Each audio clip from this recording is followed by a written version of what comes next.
Hello engineers, আমি তোদের জন্য চলে এসেছি ফিজিক্সে একটা নতুন ধরনের ভিডিও, যেটা হচ্ছে স্ট্যাটিস্টিক্যাল মেকানিক্স ওয়ান শর্ট। তো এই ভিডিওতে আমি মেনলি ফোকাস করবো ম্যাকআউটের প্রিভিয়াস ইয়ার কোশ্চেনের ওপর, যে কোশ্চেনগুলো এসেছিলো এবং সেই রকমই কোশ্চেন ঘুরিয়ে ফিরিয়ে দেয়, এর বাইরে কোশ্চেন হয় না।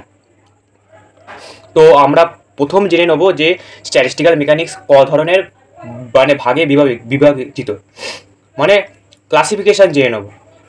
ফার্স্ট হচ্ছে ক্লাসিক্যাল স্ট্যাটিস্টিক্স, যার আন্ডারে পড়ে Maxwell Boltzmann statistics, MB statistics, যেটা হচ্ছে বলে যে পার্টিকেলগুলো ডিস্টিংগুইশেবল হবে, আইডেন্টিক্যাল হবে, আর একটা এনার্জি লেভেলে যে কোনো নাম্বার অফ পার্টিকেল থাকতে পারে। মানে এটা যদি একটা এনার্জি লেভেল হয়, এখানে 3টেও থাকতে পারে, 4টেও থাকতে পারে, 5টাও থাকতে পারে, যটা পার্টিকেল বলবে ততগুলোই এখানে বসতে পারে। এমন নয় যে একটাতে একটা করেই বসতে হবে বা একটাতে দুটো করে বসতে হবে। একটা এনার্জি লেভেলে যত সংখ্যক বসতে পারে, যতগুলো পার্টিকেল থাকবে তত সংখ্যক বসতে পারে। যদি এবিসি 3টে পার্টিকেল দেয়, তাহলে এবিসি 3টে পার্টিকেলই একটা এনার্জি লেভেলে বসতে পারে। কিন্তু এরপর একটা স্ট্যাটিস্টিক্স দেখতে পাবো যেখানে হচ্ছে একটা এনার্জি লেভেলে একটা অ্যাটমই বসতে পারবে, একটা পার্টিকেলই বসতে পারবে। সেটা আমরা আস্তে আস্তে আসছি। এটা জেনে নিলাম ম্যাক্সওয়েল বোল্টজম্যান স্ট্যাটিস্টিক্স, যেটাকে এমবি স্ট্যাটিস্টিক্স বলে। অনেক সময় পরীক্ষায় এমবি বলেও লেখা থাকে, যখন কম্পিটিশন জিজ্ঞেস করে অনেক সময় এমবি বলেও লেখা থাকে। তো এমবি মানে তোরা জেনে রাখ ম্যাক্সওয়েল বোল্টজম্যান স্ট্যাটিস্টিক্স, এর এম এর বি। তারপরে হচ্ছে কোয়ান্টাম স্ট্যাটিস্টিক্স, যেটা দেখতে পাচ্ছি আমরা এখানে। কোয়ান্টাম স্ট্যাটিস্টিক্সের আন্ডারে পড়ে হচ্ছে বোস আইনস্টাইন স্ট্যাটিস্টিক্স, এখানে বি এখানে ই, তাহলে হচ্ছে বিই স্ট্যাটিস্টিক্স। তাহলে বুঝে গেলাম। পরীক্ষাতে শর্ট ফর্মও দিতে পারে। ওটা কি বলে যে নন ডিস্টিংগুইশেবল, মানে আলাদা করা যায় না, এক দেখতে। আইডেন্টিক্যাল বলতে গেলে বোঝা হচ্ছে বাইরে থেকে, যে বাইরে থেকে দেখতে এক, কিন্তু ভেতরে কিছু পার্থক্য থাকতে পারে। কিন্তু এইখানে কিন্তু ভেতরেও কোনো পার্থক্য থাকে না। এখানে যেমন এ আর বিকে আলাদা করা যাচ্ছিল, হয়তো দুটো কি সাইজ সেম, কিন্তু একটা এ একটা বি দুটোকে আলাদা করা যাচ্ছে, কিছু একটা রিমার্ক আছে ওর সাহায্যে আলাদা করা যাচ্ছে। বাইরে থেকে দেখতে এক হলেও, মানে বাইরে থেকে দেখতে এক হলেও কিছু একটা সিম্বল আছে যার মাধ্যমে আলাদা করা যাচ্ছে যে কোনটা এ কোনটা বি। কিন্তু বোস আইনস্টাইন স্ট্যাটিস্টিক্সে কিন্তু আলাদা করা যায় না, ভিতর থেকেও বাইরে থেকেও সব দিক থেকে এক, মানে দুটোই এ। তুই বাইরে থেকে হয়তো দেখতে এক, কিন্তু তুই কোনো পার্থক্য করতে পারবি না, যেটা ম্যাক্সওয়েল বোল্টজম্যানে পার্থক্য করা যায়। যেমন অনেক জিনিস দেখতে এক হলেও কিছু একটা সিম্বল থাকে যেটা দেখে বুঝতে পারা যায় যে এটা আলাদা, কিন্তু এদের কিছুভাবেই আলাদা করা যাবে না, দুটোই এ ধরা হয়, কারণ দুটোই আইডেন্টিক্যাল, দুটোই নন ডিস্টিংগুইশেবল। 2 নম্বর পয়েন্টটা সেম অ্যাজ এমবি স্ট্যাটিস্টিক্স, এখানেও যে কোনো এনার্জি লেভেলে তো একাধিক বসতে পারে। যদি 3টে পার্টিকেল দেওয়া থাকে তাহলে 3টে এ এ বসে গেল, এখানে সেটা অ্যালাউ। কিন্তু যেটা কথা বলছিলাম যে একটাই বসতে পারে, সেটা হচ্ছে ফার্মি ডিরাক স্ট্যাটিস্টিক্স, যেটাকে আমি বলবো এফডি স্ট্যাটিস্টিক্স, এর এফ এর ডি। 1 নম্বর পয়েন্টটা সেম অ্যাজ বিই, মানে নন ডিস্টিংগুইশেবল আইডেন্টিক্যাল। কিন্তু আরেকটা এক্সট্রা পয়েন্ট অ্যাড হয়েছে, যেটা হচ্ছে no 2 particles can occupy same energy level at a time. মানে একটা energy level at a time একজনই অকুপাই করতে পারবে। মানে কীরকম হবে, এই যে এটা যদি আমার এ হয়, একটা এনার্জি লেভেল হয়, 3টে পার্টিকেল আছে, 3টে এ, তাহলে এই 3টে এনার্জি লেভেল, এখানে এ বসবে, এখানে এ বসবে, এখানে এ বসবে, ব্যাস। এটা ছাড়া আর কোনো কম্বিনেশন পসিবল নয়, কারণ একটা এনার্জি লেভেলে একটাই অ্যাট এ টাইম বসতে পারবে। তো এইটা ছাড়া আর কোনো কম্বিনেশন কি পসিবল? যদি আমি উল্টে পাল্টেও দিই তবুও তো এটাই থাকে। তো পসিবল হচ্ছে একটাই কম্বিনেশন, 3টে এনার্জি লেভেলে 3টে এ বসলো। এই যে পয়েন্টগুলো আমি আলোচনা করলাম, এই পয়েন্টগুলোই থ্রু আউট আমরা ভিডিওতে দেখতে পাবো যখন প্রবলেম করবো। এই 3টে পয়েন্ট ম্যাক্সওয়েল বোল্টজম্যানে ডিস্টিংগুইশেবল হবে, কিন্তু একটা এনার্জি লেভেলে অনেকগুলো বসতে পারে। বোস আইনস্টাইনেও সেম, একটা এনার্জি লেভেলে অনেকগুলো বসতে পারে, কিন্তু নন ডিস্টিংগুইশেবল। আর ফার্মি ডিরাকেও নন ডিস্টিংগুইশেবল, কিন্তু একটা এনার্জি লেভেলে একটাই বসতে পারে। তো এই কথাগুলোকে মাথায় রেখে আমাকে অ্যারেঞ্জমেন্টটা দেখাতে হবে। পরীক্ষাতে এরকমই কোশ্চেন আসে, খুবই সোজা অ্যান্সার করা, আমরা দেখবো এবার। আরেকটা যেটা টপিক আছে সেটা হচ্ছে ফেজ স্পেস। ফেজ স্পেস মানে কি? একটা যখন কোনো পার্টিকেল স্থির হয়ে আছে, এই যেটা পার্টিকেল যদি স্থির হয়ে আছে, এর একটা তো কোঅর্ডিনেট থাকবে, যে এই যে পার্টিকেলটা রয়েছে এটা স্থির হয়ে আছে, তাহলে এর একটা এক্স, একটা ওয়াই, একটা জেড। কিন্তু যদি এটা মুভমেন্ট করে, মানে যদি ডাইনামিক সিস্টেম হয়, যদি এই পার্টিকেলটা মুভমেন্ট করে, তাহলে যেমন অ্যাট এ টাইম একটা পজিশনও পাবো, তেমনি অ্যাট এ টাইম একটা মুভমেন্টটাও পাবো। আমি একটা পার্টিকুলার টাইমে ওর অবস্থানটাও বলতে পারবো, কিন্তু অবস্থান আর মুভমেন্টটা একসাথে বলা যায় না, কারণ আমরা সেটা দেখেছি হাইসেনবার্গ আনসার্টেনিটি প্রিন্সিপালে, সেটা দেখেছি একসাথে বলা যায় না, কিন্তু বলা যাবে, একসাথে দুটো বলা যাবে না। কিন্তু ওর একটা পজিশনও থাকবে আর একটা মুভমেন্টও থাকবে। কেন আমি বলছি, এই যে জিপিএস ট্র্যাকার বা কিছুতে আমরা যখন কোনো কিছুকে ট্র্যাক করি, একটা পয়েন্ট মুভমেন্ট করে, ওই যে পয়েন্টটা ও যে মুভমেন্ট করছে মানে কি একটা কোঅর্ডিনেট কন্টিনিউয়াসলি চেঞ্জ হচ্ছে, মানে একটা কোঅর্ডিনেটও আছে আবার তার সাথে সাথে এই যে চেঞ্জ হচ্ছে মানে মুভমেন্টও আছে। তো সেটাই বলতে চাইছে যে এখানে এক্স ওয়াই জেড হচ্ছে স্থানাঙ্ক, একটা কোঅর্ডিনেটও আছে, সেটা কন্টিনিউয়াসলি মুভ করছে, ওই জন্য পিএক্স পিওয়াই পিজেড মোমেন্টাম আছে। তো এটাকে আমরা বলবো ফেস স্পেস। ফেস স্পেস তাহলে কী হলো, পজিশন স্পেস যেটা হচ্ছে পজিশন স্পেস যেটা হচ্ছে এক্স ওয়াই জেড, আর ফেস স্পেস যেটা হচ্ছে, সরি এটা ফেস স্পেস হবে না, এটা লেখাটা সরি ভুল হয়ে গেছে, এটা মোমেন্টাম স্পেস হবে, সরি, কারণ পি তো মোমেন্টাম। তো পজিশন স্পেস হচ্ছে এক্স ওয়াই জেড আর মোমেন্টাম স্পেস হচ্ছে পিএক্স পিওয়াই পিজেড। এই দুটো মিলিয়ে যে কোঅর্ডিনেটটা 6 ডাইমেনশনাল 6টা বিন্দু আছে সেটাকে আমরা বলবো ফেস স্পেস। এটা পজিশন স্পেস, এটা মোমেন্টাম স্পেস, এই দুটো মিলিয়ে যে কোঅর্ডিনেট সেটাকে বলবো আমরা ফেস স্পেস। একটা 6 ডাইমেনশনাল স্পেসে কোনো একটা পার্টিকেলের যে পজিশন, কোনো একটা পার্টিকেলকে আমরা ডিসক্রাইব করতে গেলে একটা কোঅর্ডিনেট যে আমরা দেবো 6 ডাইমেনশনাল স্পেসে, সেটাকে বলতে হয় মানে সেটাকে বলে ফেস স্পেস, কারণ 6টা বিন্দু আছে 6 ডাইমেনশনাল। এবারে 6 ডাইমেনশনালের তো একটা ভলিউম থাকবে। যদি আমি একটা পার্টিকেলের এক ক্রসে যদি এরকম একটা, এই যে একটা এখানে পার্টিকেল আছে এখানেও পার্টিকেল আছে, এটা কি বললাম পজিশন স্পেস, কারণ এক্স ওয়াই জেড আছে। আর এইটা পিএক্স পিওয়াই পিজেড মানে মোমেন্টাম স্পেস, কারণ পি আছে। তো এই পার্টিকেলে এক ক্রসে একটা করে কিউব ধরা হয়েছে, তাহলে এই কিউবের ভলিউম কত হবে, পজিশন স্পেসে এই কিউবের ভলিউম কত হবে, এটা খুব একটা ছোটো কিছু একটা কিউব ধরা হচ্ছে, ওই জন্য ডিএক্স ছোটো মাপ, ডিএক্স ভলিউম কত হবে, dx into dy into dz. একইভাবে পজিশন স্পেসে কী হবে, এটা পিএক্স আছে, তাই ছোটো কী হবে ডিপিএক্স ডিপিওয়াই ডিপিজেড হলো। সেটাই আমরা দেখে নিই। এই যে যেটা বললাম volume of small volume element in position space, যেটা এক্ষুনি বললাম dv equal to dx dy dz. একইভাবে যেটা বললাম যে মোমেন্টাম ফেসে কত হবে, তাহলে পজিশনে এটা ফেস নয় সরি স্পেস হবে, সরি ফর মিস্টেক, আমি এক্ষুনি বললাম যেটা পজিশন স্পেস মানে পজিশনের জায়গায়, তাহলে কী দেখালাম ডিএক্স ডিওয়াই ডিজেড। একইভাবে মোমেন্টামের যে স্পেস, মোমেন্টাম স্পেসেতে কী দেখালাম ডিপিএক্স ডিপিওয়াই ডিপিজেড। এবার এর নাম হচ্ছে ডিভি, এর নাম হচ্ছে ডেল্টা, টাও নয় সরি, এটা মানে গামা, বড় গামা, ক্যাপিটাল গামা যেটাকে বলে। এইখানে যেটা তাহলে কি হলো, তাহলে আমাদের ফর ফেস স্পেসের মধ্যে দুটোই পড়ে, পজিশন স্পেসও পড়ে আবার মোমেন্টাম স্পেসও পড়ে। তাহলে পজিশন স্পেসের দরুন যে ভলিউম সেটা হচ্ছে ডিভি, আর মোমেন্টাম স্পেসের দরুন যেটা ভলিউম সেটা হচ্ছে ডি ক্যাপিটাল গামা, সেটাকে ধরি ডি টাও। তাহলে ডিভির দরুন হচ্ছে এই তিনটে, ডি গামার দরুন হচ্ছে এই তিনটে, সেটাকে ধরছি আমরা ডি টাও। এটাই হচ্ছে ভলিউম অফ ফেস স্পেস। এবার হচ্ছে আমরা জেনে নেব মাইক্রোস্টেট অ্যান্ড ম্যাক্রোস্টেট। ডেফিনেশান তো দেওয়াই আছে নোটে প্রোভাইড করা, তো আমরা জিনিসটা বুঝে নিই। আমার মেন টার্গেট হচ্ছে এই ভিডিওতে প্রতিটা টপিক প্রতিটা প্রবলেম কী করে হয় সেটা বোঝানো। নোট দেওয়া আছে, ওখান থেকে তোরা পড়ে নিলে বুঝতে পেরে যাবে। এই ভিডিওটা দেখার পর যখন ওটা দেখবি সব মাথা ঢুকে যাবে, এটা গ্যারেন্টি। এবার ম্যাক্রোস্টেট আর মাইক্রোস্টেট, আমাকে এখানে দুটো বক্স দিয়েছে, এটা সেল 1 আর এটা হচ্ছে সেল 2, ঠিক আছে, দুটো আছে সেল 1 সেল 2। এবার আমাকে পার্টিকেল দিয়েছে দুটো, একটা স্মল এ একটা স্মল বি, এই দুটো হচ্ছে পার্টিকেল আর এটা হচ্ছে সেল 1 সেল 2। এটাকে তুই এনার্জিও বলতে পারিস, E1 E2 এনার্জি লেভেল, মানে এখন এনার্জি লেভেলও বলতে পারিস, আমি সেলই বললাম, সেল 1 সেল 2। আর এখানে দুটো পার্টিকেল দিয়েছে এবি। এবার এই যে সেলগুলোতে আমি কিভাবে এই পার্টিকেলগুলো দিয়ে ভরতে পারি, আমি কিভাবে এই দুটো সেলকে এই পার্টিকেল দুটো দিয়ে ভর্তি করতে পারি। একটা ভর্তি করতে পারি, আমি এখানে একটা পার্টিকেল দিলাম, এখানে একটা পার্টিকেল দিলাম, তাহলে এখানেও একটা রইলো এখানেও একটা রইলো।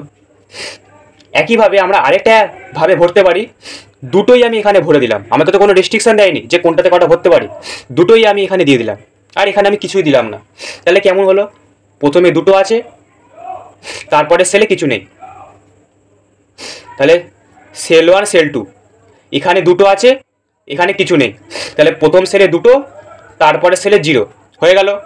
এবার তারপরে যে কম্বিনেশানটা আরেকটা হতে পারে তারপরে যার একটা কম্বিনেশন হতে পারে সেটা হচ্ছে এখানে সেল 1 লিখছি, এখানে সেল 2 লিখছি। আর একটা কম্বিনেশন কি হতে পারে, এই সেল 1টা ফাঁকা রেখে দিলাম, এখানে দুটো ভরে দিলাম, তাহলে কি হলো, সেল 1-এ ফাঁকা মানে 0, সেল 2-তে দুটো আছে এ আর বি মানে 2। আর কি কোনো কম্বিনেশন হতে পারে? আর কোনো কম্বিনেশন সম্ভব নয়, কারণ দুটো পার্টিকেল দিয়ে একটা হয় আমি দুটো সেলে একটা একটা করে দিয়ে দিলাম, আরেকটা হয় একটা সেলে দুটো দিলাম। এবার এইটা যদি আমি রিভার্স করে দিই, আমি এই সেলে না দিয়ে এই সেলকে দুটো দিয়ে ভর্তি করবো, সেটা হচ্ছে এটা বাইরে তো কম্বিনেশন হতে পারে না। তাহলে এই যে আমি এতক্ষণ ধরে যে লিখলাম 1,1, এখানে একটা, তারপর 2,0, তারপর হচ্ছে 0,2, এইগুলোকে বলবো ম্যাক্রোস্টেট।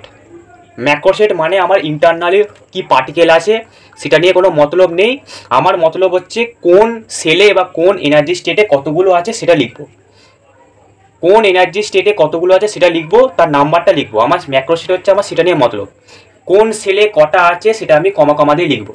যদি এখানে 3টে সেল থাকতো তাহলে 3টে কমা হতো।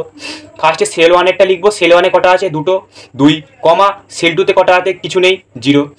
এইভাবে ম্যাক্রোস্টেট লিখতে হয়। আর আমার ম্যাক্রোস্টেটের মতলব হচ্ছে আমার ম্যাক্রো মানে বড়, আমি শুধু দেখবো যে একটা সেলে কটা এলিমেন্ট আছে, সেই নাম্বারটা শুধু কমা দিয়ে লিখবো। তাহলে বোঝা গেল? এই যে লেখাগুলো লিখলাম এইগুলোকে আমরা বলবো ম্যাক্রোস্টেট। যখন আমরা ডায়াগ্রাম করবো, প্রবলেম করবো, তখন দেখতে পাবো ম্যাক্রোস্টেট এরকম ডিভিশন আর নাম্বার অফ মাইক্রোস্টেট তিনটেই লিখতে হয়।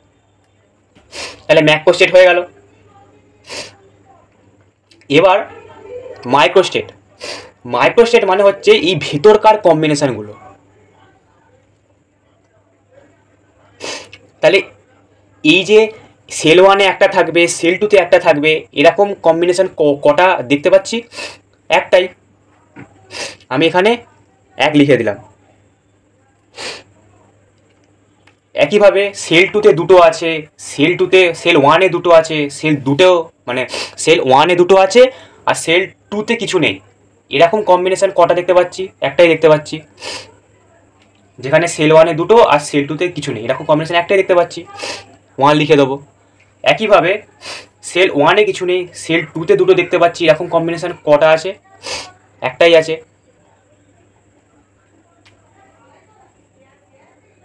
তাহলে বোঝা গেল। এবার এইগুলোকে যোগ করব, তাহলে 3টা হচ্ছে নাম্বার অফ মাইক্রোস্টেটস।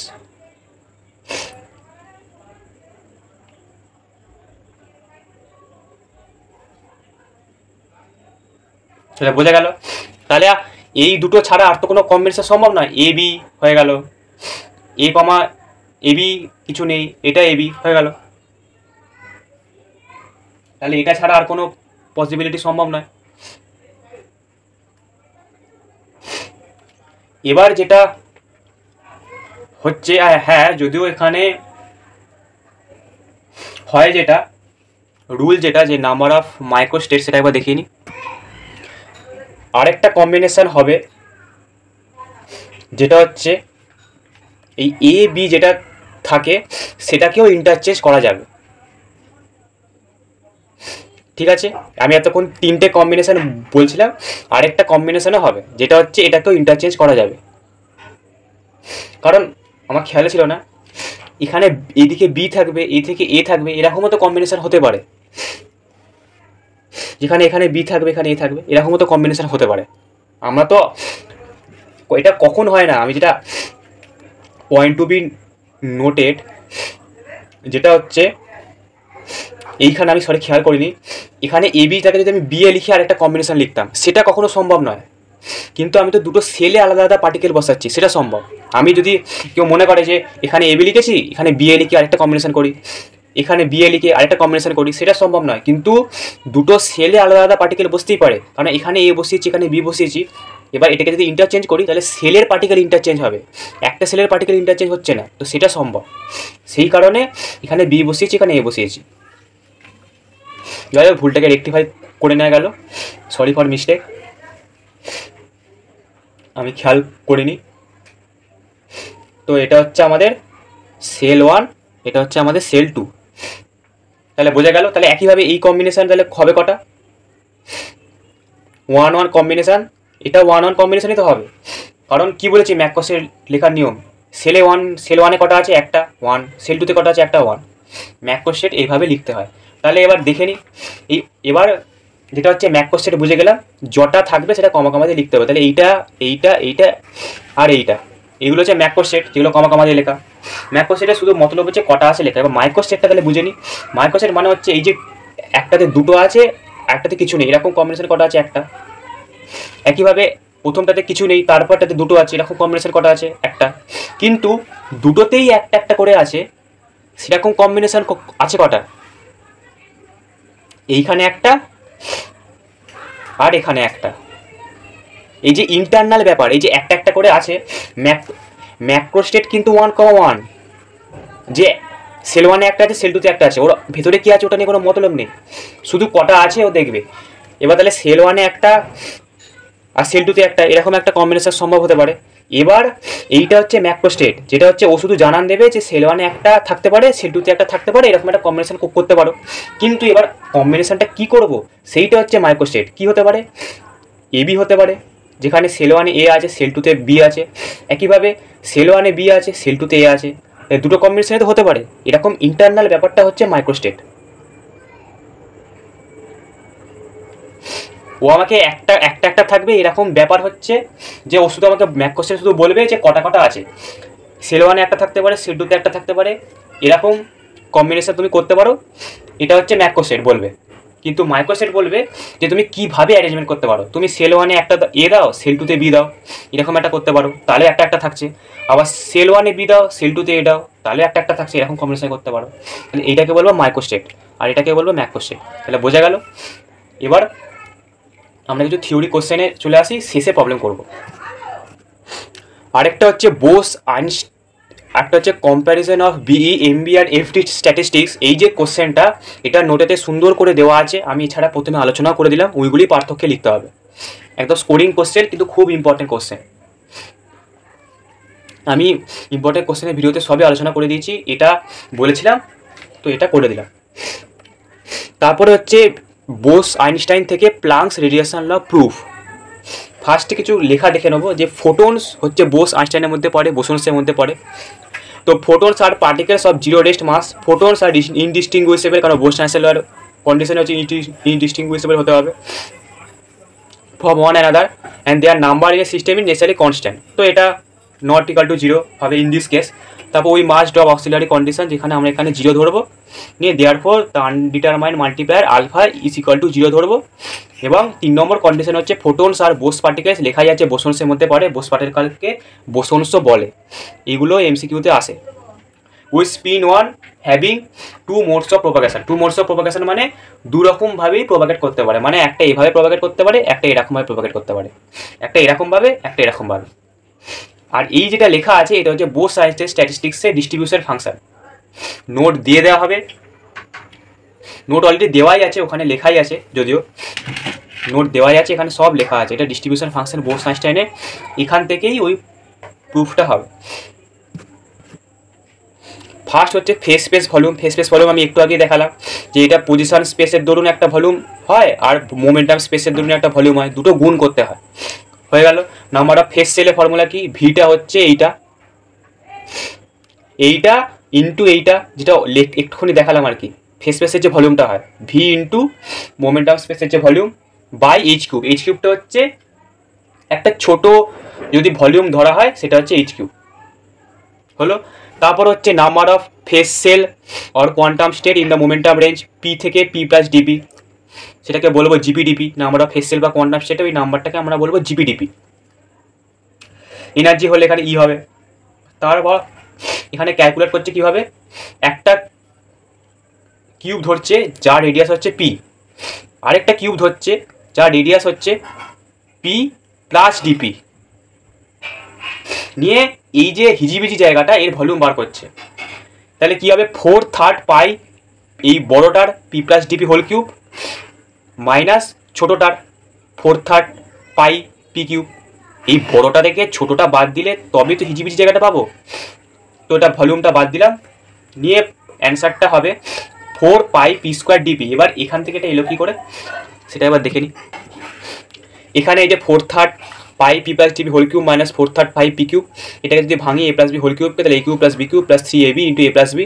এবার ডিপি যেহেতু খুবই ছোটো, তাই ডিপি কিউবটাকে বাদ দিলাম, তারপর এই ডিপি স্কোয়ারটাও বাদ চলে যাবে যেহেতু ডিপি খুবই ছোটো, নিয়ে পড়ে থাকবে 3 কেটে যাবে 4 পাই পি স্কোয়ার ডিপি, ওটাই আমরা ওখানে দেখতে পেলাম। তাহলে জিপিডিবির যে ফর্মুলা হয়, জিপিডিবি ফর্মুলা কি হয়, ওপরে 4 পাই পি স্কোয়ার ভিডিপি হবে, ভি ইন্টু মোমেন্টাম স্পেসের ছিল, তাহলে মোমেন্টাম স্পেসের ভলিউম কত পেলাম 4 পাই পি স্কোয়ার ডিপি, তাহলে ভি ইন্টু মোমেন্টাম স্পেসের ভলিউম বাই এইচ, এটাই এক্ষুনি দেখলাম যে ফর্মুলা হয় নাম্বার অফ ফেজ সেলের, এই যে দেখতেই পাচ্ছি। এবার তারপরের পার্ট দেখে নিই। তারপরে হচ্ছে যদি আমরা পিটাকে এইচ নিউ বাই সি লিখি, মোমেন্ট অফ ফোটন, তাহলে আমরা যদি ডিফারেন্সিয়াল করি তাহলে ডিপি ইকুয়াল টু কী হবে, H D nu by C, কারণ এইচ বাই সি কনস্ট্যান্ট, তাহলে dp equal to H D nu by C লিখলাম। একইভাবে ওই যে জিপিডিবির যে ইকুয়েশানটা আমরা লিখেছিলাম, ওই জিপিডিবির ইকুয়েশানে পি এর জায়গায় এইটা বসিয়ে দেবো আর ডিপির জায়গায় এটা বসিয়ে দেবো, নিয়ে যেটা আসে এইটা আসে 4 pi v h cube h square nu square by C square h by c d nu. ইকুয়েশনটা ছিল হচ্ছে 4 পাই পি স্কোয়ার ভিডিপি, এইটা আমাদের ইকুয়েশনটা ছিল। এবার 4 পাই আছে, ভি আছে আর এইচ কিউব আছে, এই পার্টটা ইনস্ট্যান্ট আছে, তাহলে কি ছিল পি স্কোয়ার ছিল। এবার পি হচ্ছে এইচ নিউ বাই সি, তাহলে পি স্কোয়ার কত হবে, H square nu square by C square হলো। আর ডিপি ছিল, তাহলে ডিপি জায়গায় কি বসবে, এইটা H D nu by C, এই যে বসে গেল, এটা ডিপির জায়গায় বসলো, এটা পি স্কোয়ারের জায়গায় বসলো, আর এটা ছিলই, তাহলে বুঝে গেলাম কোনটা কোন জায়গায় বসেছে, নিয়ে কাটাকুটি করে এটা আসবে। এবার যেহেতু ফোটনসের 2 মোড অফ প্রোপাগেশন, সেই কারণে এইটার সাথে 2 দিয়ে গুণ হয়ে যাবে, তাহলে 2 দিয়ে গুণ হলে কত হয় 8 pi v by c cube nu square d nu. ওটা আবার দেখে নিই, এই যে দেখতেই পাচ্ছি তার resultant g nu d nu 2 দিয়ে গুণ করেছে, নিয়ে যেটা বললাম 8 pi v nu square d nu, sorry 8 pi v nu square d nu by c cube, এইটা হচ্ছে আমাদের আসবে। এবার পরের পার্টটা দেখি। এবার এই ডিএনটা হচ্ছে number of particles in the range of nu to nu plus d nu, এটা হচ্ছে d n, number of particles in the range of এটা ডিএন। তাই এই ফর্মুলা হয় g nu d nu by e to the power alpha plus beta e i minus 1। এবার আলফার জায়গায় 0 প্রথমেই বলেছি কন্ডিশন, তাহলে আলফার জায়গায় 0 বসালে হয় g nu d nu by e to the power beta e i minus 1। এবার বিটার জায়গায় বসবে হচ্ছে beta equal to 1 by k t, কেটা হচ্ছে বোল্টজম্যান কনস্ট্যান্ট, টি হচ্ছে টেম্পারেচার, আর ইআই এর জায়গায় বসবে ই যেহেতু এনার্জি সে কারণে বসবে এইচ নিউ। এবার যদি আমি ইকুয়েশনে বসাই তাহলে কেমন দেখতে হয়, এই যে এটা এক্ষুনি বললাম ইআই জায়গায় এইচ নিউ, কেটির জায়গায় এটা, মানে এখানে তো বিটা ছিল, আমি একটু আগে দেখালাম যেটা সেটাই এখানে লেখা হয়েছে ভ্যালুগুলো বসিয়ে। তারপর সেটা হচ্ছে এই যে এন নিউ ডি নিউ বললাম যে number of bosons in the frequency range বলিয়ে দিলাম, এটার ভ্যালু হচ্ছে এটা, কারণ g nu d nu value হচ্ছে এটা, আগের ইকুয়েশনে দেখলাম যে g nu d nu by e to the power h nu by k t minus 1 ছিল, এটা তো আগের ইকুয়েশনে এটাই ছিল g nu d nu by e to the power h nu by k t minus 1, এই ইকুয়েশনটা তাকে পাতায় ছিল লেখা, এবার জি নিউ ডি নিউ এর জায়গায় এইটা আমি বসিয়ে দিলাম, তাহলে এরকম দেখতে হয়। তারপর হচ্ছে যদি আমরা এবার লিখি যে energy within the frequency range, এতক্ষণ যে লিখলাম সেটা হচ্ছে number of bosons in the frequency range. এবার যদি আমি লিখি energy within the frequency range, তাহলে আমাদের হয় e nu d nu equal to h nu into n nu d nu. এবার এইচ নিউটা আলাদা করে গুণ হলো, তাহলে এন নিউ ডি নিউ এর যে আমি এক্সপ্রেশনটা পেয়েছিলাম এখানে এর জায়গায় শুধু এইচ নিউ গুণ হবে, নিয়ে আমাদের ইকুয়েশনটা এরকম দাঁড়ায় হলো। তারপর এবার আমাকে এনার্জি ডেনসিটি ক্যালকুলেট করতে হবে, energy density in the frequency range, এটা কি হবে বাই ভি হয়ে যাবে, আমরা এতক্ষণ যে ই নিউ ডি নিউ এর যে ভ্যালুটা পেলাম সেইটা বাই ক্যাপিটাল ভি হয়ে যাবে, তাহলে ওখানে যে ভিটা ছিল ভিটা কেটে গেল, নিয়ে আমার এই ইকুয়েশনটা দাঁড়ালো। এইটাই হচ্ছে আমাদের প্লাঙ্কস রেডিয়েশন ল, এইটা তাহলে বোঝা গেল, নোট দিয়ে দেওয়া আছে। ওখান থেকে মিলিয়ে নিবি। এরপর আরেকটা কোশ্চেন আসে যেটা হচ্ছে ফার্মি এনার্জি আরও ডিস্ট্রিবিউশন কার্ভ, খুবই ইম্পর্টেন্ট কোশ্চেন, শুধু আঁকতে দেয়, ওটা দেখে নিই। ফার্মি এনার্জি হচ্ছে এই যে ইএফ লেখা আছে, ইএফটা হচ্ছে ফার্মি এনার্জি। এই ইএফ এর আগেতে দেখতে পাচ্ছি একটা স্কোয়ার রয়েছে, এই স্কোয়ার মানে হচ্ছে নাম্বার অফ ইলেকট্রনস। তাহলে ইএফ এর অবধি আমি স্কোয়ারটা পাচ্ছি, মানে ইলেকট্রন আছে। এবার ইএফ এর পর দেখ স্কোয়ারটা চলে গেছে, মানে ইলেকট্রনগুলো আর নেই। তাহলে কি ডেফিনেশন হলো, যে এনার্জি লেভেলের আগে ইলেকট্রন থাকবে পুরো ভর্তি, আর যে এনার্জি লেভেলের পর ইলেকট্রন থাকবে না, সেটা হচ্ছে ফার্মি এনার্জি। এবার যে কার্ভটা দেখ টি ইকুয়াল টু 0 কেলভিন, 0 কেলভিনে ইলেকট্রন লোয়ার স্টেটেই থাকে। মানে কেমন হয়, যেটা বলছিলাম, এইটা হচ্ছে ইএফ, এটা নিচে স্টেট ইভি ব্যালেন্স সেল, এটা ইসি কন্ডাকশন ব্যান্ড হলো। এর নিচে ইলেকট্রন ভর্তি আছে, এর ওপরে ইলেকট্রন নেই। তাহলে এমন একটা এনার্জি লেভেল যার ওপর ইলেকট্রন নেই, যার নিচে ইলেকট্রন ভর্তি।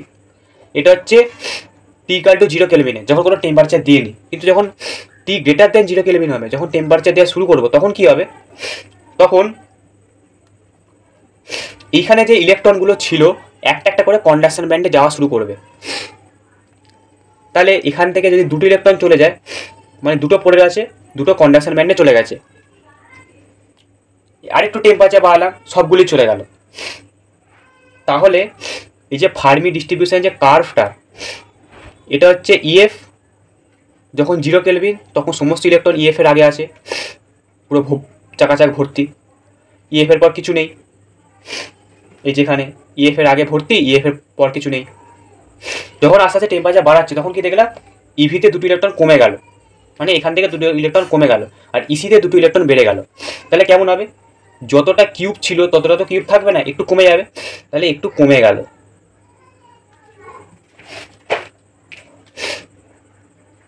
একটু ইলেকট্রন কমে গেল, এখন এরকম ভর্তি, একটু কমে গেল, আবার এইদিকে বেড়ে গেল,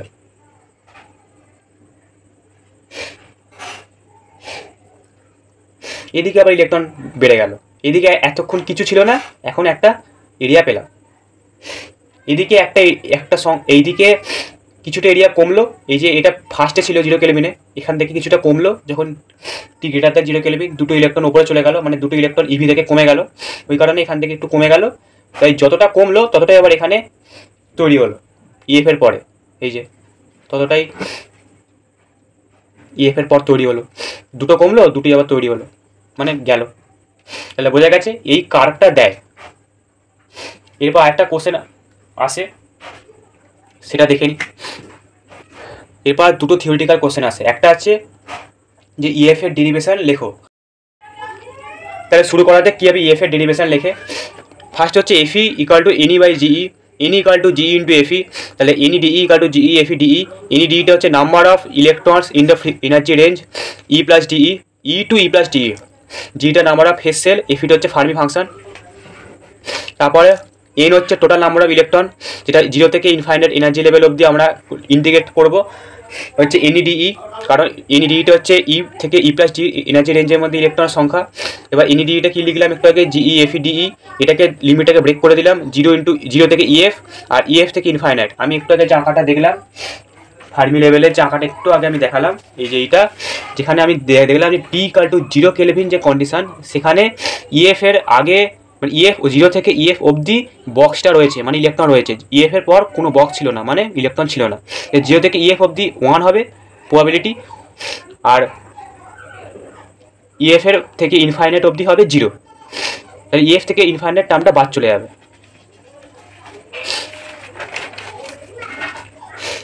এখানে ওই জন্য এটা 0 হয়ে গেছে। তারপর হচ্ছে তাহলে কি রইলো এখানে, আমি একটু আগে বললাম যে 0 থেকে ইএফ এর মধ্যে এফ ইকুয়াল টু 1, এফই হচ্ছে আমাদের ফার্মি ফাংশন, তাহলে ফার্মি ফাংশন 1ই হবে। একটু আগে দেখালামই, এই যে এখানে এটা হচ্ছে এফই, তো এটা 1 হলো টি ইকুয়াল টু 0 কেলভিন কন্ডিশনে। এই যে টি ইকুয়াল টু 0 কেলভিন কন্ডিশনে, এই যে এটা হচ্ছে এফই, তাহলে এফি ভ্যালুটা 1 হলো। এই যে এবার এই যে লেখা আছে যে 0 থেকে ইএফ জিইডিই, এই জিইডি এর ভ্যালুটা লেখা আছে ফ্রম ডেন্সিটি অফ স্টেটস। এটাই পরীক্ষায় করতে দেবে যে ফ্রম ডেন্সিটি অফ স্টেটস, ওখানটা দেখে নিই। এই যে ইকুয়েশনটা ছিল ফেস সেলের, জিপিডিপি দিয়ে ছিল, এখানে ই এর জায়গায় পি স্কোয়ার বাই 2m, তাহলে P square equal to 2me, P equal to √2me। এখানে এই যে পি স্কোয়ারের জায়গায় আমরা 2me বসিয়ে দেবো। আর ডিপির ভ্যালু দরকার, সেই জন্য ইন্ডিকেট করতে হবে। এটাকে ইন্ডিকেট করলাম 2p ডিপি, ডিফারেন্সিয়েট করে তাই হয় 2p ডিপি। আর 2meটা হয় 2m, এটা কনস্ট্যান্ট নয় তাই ডিই নিয়ে পিডিপি ইকাল টু হয় mdE। তাহলে পিডিপিরও ভ্যালু পেলাম, পি স্কোয়ারেরও ভ্যালু পেলাম। এখানে পি স্কোয়ারের জায়গায় বসিয়ে দেবো, এখানে ডিপির জায়গায় বসিয়ে দেবো। নিয়ে যে ইকুয়েশনটা দাঁড়ায় সেইটা হচ্ছে এইটা। একইভাবে এখানে লেখাই ছিল যে রেজাল্টেন্ট, যেহেতু 2 মোড অফ প্রপাগেশন থাকে তাই জিবিডিপির জায়গায় 2 × জিবিডিপি হবে, সেই কারণে 2 × 4π p² ভিডিপি বাই h3। এবার আমরা যেটা পাচ্ছি 8π PV বাই h3 পিডিপি। এবার এখানে পিডিপির জায়গায় ভ্যালু বসাবো আর পি এর জায়গায় ভ্যালু বসাবো। পি হচ্ছে এটা আর এটা হচ্ছে পিডিপি, ভ্যালু আমি একটু আগে পেলাম, বসিয়ে দিলাম। নিয়ে ফাংশনটা দ্বারা এটা হচ্ছে ডেন্সিটি অফ স্টেটস ফাংশন, এইটাই আমরা ওখানে বসিয়েছি। এই যে এটা আমরা বসালাম, ওখানে একটাই টার্ম ছিল যেটা ইডিই, ওটা কনস্ট্যান্ট নয়, সে কারণে ওটা বাদ দিয়ে বাকি যা ছিল আমরা বাইরে বের করে নিয়ে এলাম। নিয়ে আমরা জিরো থেকে ইএফ অবধি এটাকে ইন্ডিকেট করিয়েছি। √e ছিল, তো √e কে e⁻½ লেখা যায়। নিয়ে ইন্ডিকেট করিয়েছি। ইন্ডিকেট করালে মানে কোনো a⁴n কে ইন্ডিকেট করলে যেটা হয় a⁴n+1 বাই n+1, তাই তো হয় a⁴n+1 বাই n+1, তাই হয়েছে। ½ + 1 করলে 3/2 হয়, আর নিচে 3/2 বসবে। নিয়ে করে এই ভ্যালুটা আমাদের এসছে। এবার এখানে EF 3/2টাকে আলাদা করে নিয়েছে।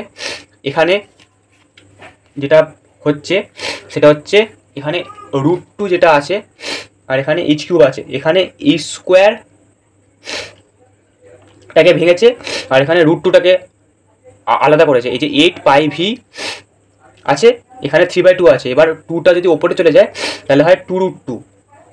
এবার 2√2টাকে এটা 2⁻1 আর √2টাকে কি বললাম লেখা যায় 2⁻², তাহলে 1 + ½ হচ্ছে 3/2, তাহলে 3/2, তাহলে 2⁻³ হলো। এইটাই এখানে লিখেছে, আর কিছু এক্সট্রা লেখেনি। 8πv/3 2m/e² 3/2। এবার এখানে যে h³ আছে, h³ তো কিউবকে আমরা এভাবেও লিখতে পারি 3 × 3/2, সরি 3 × 2/3 করে এটা, সরি ভুল হচ্ছে, এখানে এই স্কোয়ারটা নিচে আছে, তো আলটিমেট 2 এই যে এই 2, এই যেখানে 2 লেখা আছে, এই 2 আর এই 2 কেটে গিয়ে 3³ হয়, ওই জন্য h³ থাকে, চেঞ্জ হয় না। আর এই 2টা ওপরে চলে গিয়ে 2√2 হয়, এই যে 2√2 ওটাকে এইভাবে লেখা যায়, ওই জন্য কমন নিয়ে একটা এসছে। এবার ডেনসিটি বার করতে হবে। ডেনসিটি মানে সবসময় হচ্ছে বাই ভি করতে হবে, একটু আগেও দেখেছিলাম। তাহলে বাই ভি করলে এখানে যে ভি এর টার্মটা লেখা আছে এনার্জি ডেনসিটিকে তো বাই ভি করতে হচ্ছিল ইয়ের সাথে, এখানেও n/v করতে হবে। এখানে ভি লেখা আছে, ভিটা বাদ চলে যাবে বাই ভি করলে। নিয়ে আমাদের টার্ম থাকে হচ্ছে এটা। এবার এই টার্মটা থেকে এখানে 2m/e² 3/2 আছে, এখানে EF 3/2 আছে, তাহলে কমন নিতেই পারি, ওই জন্য একেবারে গুণ করে কমন নিয়ে 3/2 লিখেছে। তাহলে 8π/3 2m EF/e² 3/2, এইটা হচ্ছে আমাদের হলো n = এ। তাহলে এবার এদিক ওদিক করে EF এর ভ্যালু দাঁড়ায় হচ্ছে এটা হচ্ছে EF এর ভ্যালু। আর যদি অ্যাভারেজ এনার্জি জিজ্ঞেস করে শর্ট কোশ্চেনে তাহলে এইটা EFটা ফার্মি এনার্জি 3/5 টাইমস হচ্ছে অ্যাভারেজ এনার্জি। কিন্তু এই ডেরিভেশনটা এসেছিল, আশা করি বোঝাতে পেরেছি। আমার সাথে সাথে করলে বুঝতে পারবি, নোট দিয়ে দেওয়া আছে, ওখান থেকে বুঝতে পারবি। এছাড়াও যেটা পড়াচ্ছি সেই নোটটাও দিয়ে দেবো, তাহলে বোঝা গেল।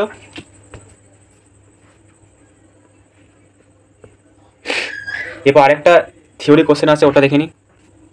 আরেকটা যে কোশ্চেন আছে যেটা হচ্ছে probability distribution of velocity, m b distribution. এর ডিস্ট্রিবিউশনটা এরকম হয় দেখতে, এই যে পুরোটা হচ্ছে f v probability distribution of velocity. লেখা আছে কোনটা কি, probability density function for speed, এমটা কি, কেটা বোলম্যান কনস্ট্যান্ট, টিটা অ্যাবসলিউট টেম্পারেচার, ভিটা হচ্ছে স্পিড অফ মলিকুল হলো। তারপর এবার যেটা দেয় যে derivation of most probable velocity. Most probable velocity মানে এই যে এফবির ইকুয়েশনটা আছে এটাকে ডিফারেন্সিয়েট করে জিরোর সাথে ইকুয়েট করব, নিয়ে ম্যাক্সিমাম ভি এর ভ্যালুটা ক্যালকুলেট করব। এটাই হচ্ছে মোস্ট প্রবাবল ভেলোসিটি। তাহলে এবার ছোট হওয়ার জন্য এই পুরোটাকে একটা টার্ম ধরবো, এই পুরোটাকে একটা টার্ম ধরবো, এইটা কনস্ট্যান্ট, তো এটাকে একটা এ ধরবো, আর এখানে একটা টার্ম আছে m/2kt, ওটাকে বি ধরবো। এই যে এটাকে এ ধরলাম, এটাকে বি ধরলাম, নিয়ে ইকুয়েশনটা ছোট হয়ে গেল a v² * - bb²। এটা ডেরিভেশন জানিস, দেখে নিবি। তো ডেরিভেটিভ করে আমাদের ইকুয়েশনটা এরকম আসে। এবার এটাকে জিরোর সাথে ইকুয়েট করতে হবে। এবার এটাকে যদি জিরোর সাথে ইকুয়েট করি তাহলে কি লেখা আছে, যে ভি 0 হয়ে যাবে। কিন্তু ভি 0 তো মোস্ট প্রবাবল নয়, ম্যাক্সিমাম ভ্যালু তো ভি 0 হতে পারে না। সেই কারণে আমরা এটাকে 0 করব না, আমরা 0 করব এইটাকে। এটাকে 0 করলে কি হবে, -bb² + 1, bb² = 1, v² = 1/b, v = √1/b। এবার b আমরা ধরেছিলাম m/2kt, সেই ভ্যালুটা এখানে বসিয়ে দিলাম, হলো এইটা হচ্ছে অ্যান্সার। তাহলে বোঝা গেল, সমস্ত কোশ্চেনগুলো আলোচনা করে দিলাম যেগুলো প্রিভিয়াস ইয়ারে এসেছিলো। এইটা দিয়ে দেওয়া হবে, এই যেটা পড়াচ্ছে সেই নোটটা দিয়ে দেওয়া হবে, ওখান থেকে তোরা দেখে নিবি, সুন্দর করে দেওয়া আছে, আলোচনা করে দিলাম। এবার হচ্ছে প্রবলেম। এইখানে একটা প্রবলেম আছে যেটা এসেছিলো, এ সিস্টেম অ্যাজ নন ডিজিয়ানের স্টেট 0, 1, 2, 3, এগুলো একটা লেভেল। দ্য পার্টিশন, এই 0, 1, 2, 3 এক একটা এনার্জি লেভেলের নাম্বার বলতে পারিস। এই যে ধর 1, এটা 0 ধরলাম, এটা 1, এটা 2, এটা 3, এরকম করে। এবার the particles to be distributed in 4 state, লেখা এটা 4টে নাম্বার হচ্ছে 0, 1, 2, 3, 4টে number. Such that the total energy is 3 unit.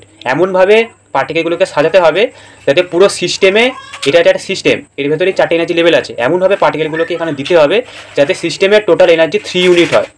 তাহলে ফাইন্ড দ্য নাম্বার অফ মাইক্রোস্টেট। এবার এই তিনটে বারবারই বললাম যে এমবি দেওয়া থাকলে ম্যাক্সওয়েল বোল্টজম্যান, এফডি হচ্ছে ফার্মি-ডিরাক, বি হচ্ছে বোস-আইনস্টাইন। এবার এখানে যেটা আমি দেখালামও, এই যে সলিউশনটা এমবির ক্ষেত্রে কী হয়, ডিস্টিংগুইশেবল, মানে একে অপরের মধ্যে আলাদা করা যায়, ABC তিনটেকে আলাদা করা যায়, লিখেছে ABC। এবার আরেকটা কন্ডিশন হচ্ছে একটা এনার্জি লেভেলে মোর দ্যান 1 থাকতে পারে। এবার আমার কাছে 3টে আছে, তাহলে ম্যাক্সিমাম আমি 3টে দিতেই পারি। তাহলে কীরকমভাবে ভাগ করেছে, ফার্স্টে 1 নম্বরে দিয়েছে, 3টেই 1 নম্বরে দিয়েছে, আর বাকিগুলোতে দেয়নি। এবার এখানে 0 লেখা মানে 0, 1 লেখা মানে 1, 2 লেখা 2, 3। এবার কি করে এই 1-এর আন্ডার যে ABC লিখছে, কি করে আমি বলতে পারবো যে 3 ইউনিট হচ্ছে? এই এনার্জি লেভেলের ভ্যালু হচ্ছে 1, যেই বসবে তার এনার্জি 1 ইউনিট হয়ে যাবে। এবার এখানে তো 3 জন বসে আছে, তাহলে 3 জনেরই এনার্জি 1 ইউনিট, তাহলে কত হচ্ছে 3। তাই 3টেকে একসাথে লিখেছে, এভাবেও 3 ইউনিট হয়। একইভাবে 3টেকে আলাদা আলাদা জায়গায় দিয়েছে, একটা 1-এর আন্ডারে দিয়েছে, একটা 2-এর আন্ডারে দিয়েছে, তাই 2 আর 1 3 হয়।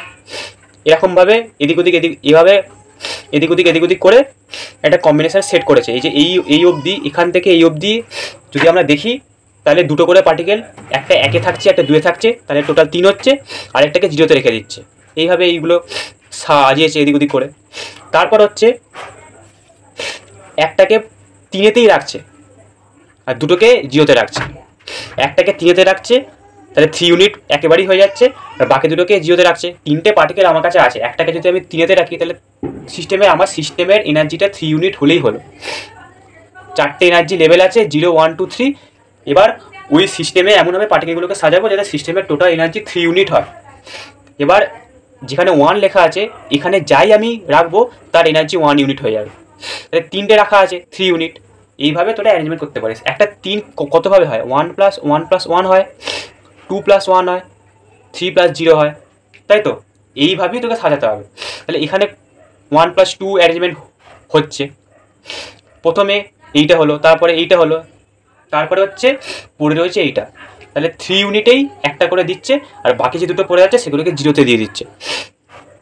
এই যে সি দিয়েছে একবার, বি দিয়েছে একবার, এ দিয়েছে একবার, বাকি যা পড়ে আছে এখানে দিয়ে দিচ্ছে। হয়ে গেল এমবি স্ট্যাটিস্টিক্স। এবার বি স্ট্যাটিস্টিক্স, বোস-আইনস্টাইন স্ট্যাটিস্টিক্সে বলে হচ্ছে একটা এনার্জি লেভেলে মোর দ্যান 1 থাকতে পারে, কিন্তু পার্টিকেলগুলো ইনডিস্টিংগুইশেবল হবে। তাহলে কি হবে, যেখানে আমি ধরছিলাম ABC, সেখানে 3টে এ হয়ে যাবে, কারণ নন ডিস্টিংগুইশেবল মানে হুবহু এক, ওই জন্য 3টেই এ হয়ে গেল। তাহলে এবার কি হবে, কম্বিনেশন আমার হাতে এটাই সম্ভব, 1 + 1 + 1, 2 + 1, 3 + 0, সবগুলোতে 3 হয়। তাহলে 1 + 1 মানে সবগুলোতে একটা করে 1+1+1 মানে সবার এনার্জি যদি 1 ইউনিট হয়, তাহলে এই যে 1 ইউনিটের জায়গায় 3টেকে বসিয়ে দিলাম, তাহলে সবার এনার্জি 1 ইউনিট করে হয়ে গেল, তাহলে 3 ইউনিট। যেখানে রাখবো সেই আমি যদি 2 এর ঘরে বসাই তাহলে ওই পার্টিকেলের এনার্জি 2 ইউনিট হয়ে যাবে, 1 ঘরে বসাই 1 ইউনিট হয়ে যাবে। কিন্তু এমন নয় যে 3টেকে বসালাম তবুও 1 ইউনিট রইল, তা কিন্তু নয়। একটা প্রথমে একে বসালাম, এর হলো 1 ইউনিট, যাকে এখানে বসাবো তার এনার্জি 1 ইউনিট করে হবে, তাহলে 3টেকে বসিয়েছি 3 ইউনিট, যেটা এই কম্বিনেশনের মধ্যে পড়ে, সবার এনার্জি 1 ইউনিট করে। তারপরে কম্বিনেশন হচ্ছে 2+1, এই যে 2 একটা বসালাম, 1 একটা বসালাম, আরেকটা বেশি আছে জিরোতে দিয়ে দিলাম। তারপরে কম্বিনেশন হচ্ছে 3+0, তাহলে 3তে একটা বসিয়ে দিলাম আর বাকি দুটোকে জিরোতে বসালাম। দেখ অনেকটা নাম্বার কমে গেল। কেন কমলো? কারণ 3টেই এ বলে, এবিসি থাকার জন্য অনেকগুলো হয়েছিল, কিন্তু 3টেই এ বলে কমে গেল। কারণ আমি যদি এই যে লাইনটাকে আমি যদি 10 বার 10 রকমভাবে লিখি তবুও এই লাইনটাই থাকে। একে তুই যতবারই ঘোরাস না কেন, বা এই 3টে একে যতবারই এদিক ওদিক করিস না কেন, তোর এই কম্বিনেশনটাই থাকে, সেই কারণে একটাই ধরা হয়। দেখ অনেকটা কমে গেল। এবার যেটা বললাম ফার্মি-ডিরাকের কন্ডিশন হচ্ছে একটা এনার্জি লেভেলে একটাই থাকবে। তাহলে আমার হাতে যদি একটা করেই দিতে হয়, তাহলে আমার হাতে এই রাস্তাটা খোলা আছে, আর কোনো রাস্তা খোলা নেই। তাই এখানে একটা দিলাম, এখানে একটা দিলাম, আর একটা জিওতে দিয়ে দিলাম, হয়ে গেল। আশা করি বোঝা গেছে। এরপর এরকমই আরেকটা প্রবলেম, হুবহু সেম প্রবলেমই আসে, শুধু কি কোথায় চেঞ্জ হয় বলে দিচ্ছি। এই হুবহু সেম টাইপেরই প্রবলেম ইয়ার এসেছিলো, ওটা আর করাচ্ছি না, কি কোথায় চেঞ্জ হয় বলে দিচ্ছি। এই যে 0, 1, 2, 3 নাম্বারিং করা আছে, এই জায়গায় থাকে এইটা, এইটা, এইটা, আর টোটাল ইউনিটের জায়গায় 3 ইউনিটের জায়গায় এইটা। এখানে এরকম দেওয়া থাকবে এর বদলে, আর 3 ইউনিটের জায়গায় এরকম লেখা থাকবে, কিন্তু প্রসেস হুবহু সেম। একটাই 3টে স্ট্যাটিস্টিক্সের 3টে যে রুল, এমবির হচ্ছে একটা এনার্জি লেভেলে মোর দ্যান 1, আর ডিস্টিংগুইশেবল মানে এবিসি, বোস্টন সাইনে সমান এ, কিন্তু একটা এনার্জি লেভেলে মোর দ্যান 1 থাকতে পারে। আর ফার্মি-ডিরাকের ক্ষেত্রে একটা এনার্জি লেভেলে একটাই থাকবে, আর ওখানেও এ। তাহলে বোঝা গেল প্রবলেমটা, তাহলে দুটো হয়ে গেল। আরেকটা যেরকম থাকে সেটা এই রকমই প্রবলেম থাকে, কিন্তু একটু আলাদা হয়, সেটা আমি একটা লাইন দেখিয়ে দেবো, বাকিটা তোরা করতে পারবি। এখানে একটা ছক দেখতে পাচ্ছিস, বললে আমি মাইক্রোস্টেট পড়ানোর সময় যে ম্যাক্রোস্টেট লিখতে হয় cell 1, cell 2, cell 3 number of microstate. Macrostate লেখার নিয়ম কি বললাম? সেল 1-এ জটা থাকবে, সেল 2-তে জটা থাকবে, সেল 3-তে জটা থাকবে, কমা দিয়ে লিখবো। এটা হচ্ছে ম্যাক্রোস্টেট লেখার নিয়ম।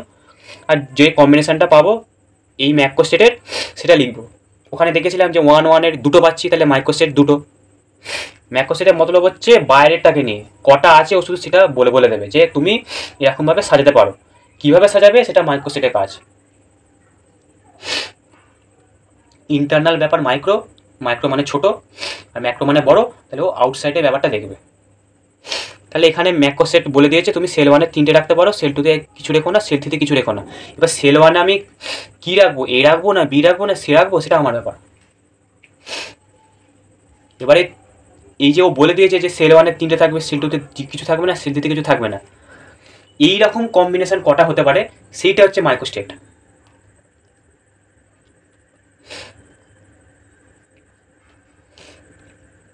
এটা আমি আলোচনা করেছি।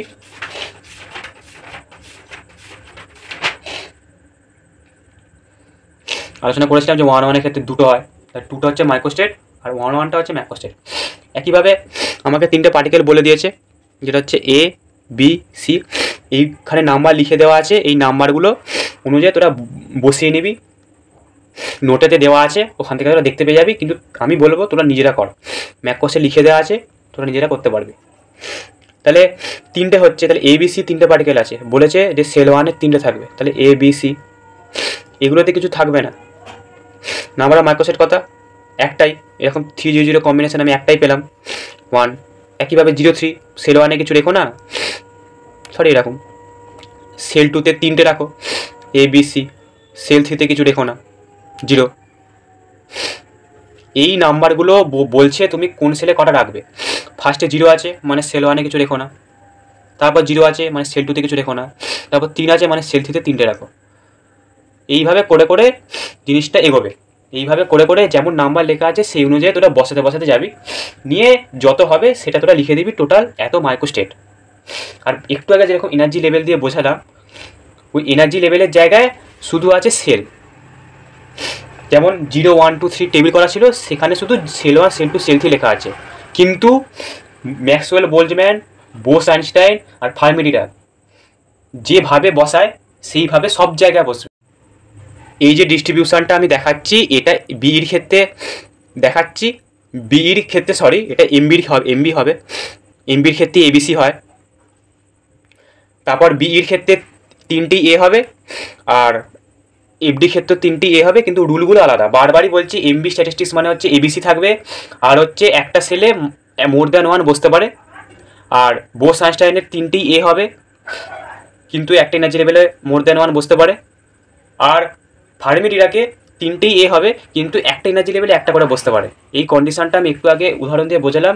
এই যে টেবিলটা দেখতে পাচ্ছিস, এই টেবিলটাও পরীক্ষায় দিয়েছিল করতে, 3টে স্ট্যাটিস্টিক্সের দরুন সব নোটেতে দেওয়া আছে, ওখান থেকে তোরা দেখে নিবি। আমি বুঝিয়ে দিলাম এইভাবে তোরা ভর্তি করবি, একইভাবে বোস আইনস্টাইন করবি আর ফার্মি ডিরাক করবি। একটু আগে একটা এনার্জি এক্সাম্পল দিয়ে বোঝালাম, সেইভাবে করবি। ম্যাক কোশ্চেন এইগুলি থাকবে, শুধু ভেতরে অ্যারেঞ্জমেন্টটা আলাদা হবে 3টে কন্ডিশন অনুযায়ী। যখন বোস আইনস্টাইন হবে তখন এখানে এ এখানে এ এখানে এ হলো, কিন্তু অনেকগুলো এখানে বাদ চলে যাবে। নিজেরাই যখন করবি দেখতে পাবি অনেকগুলো বাদ চলে যাবে, যেটা একটু আগেও দেখলি। তাহলে আশা করি বোঝা গেছে। এটাই ছিল আজকের ভিডিও। Bye bye.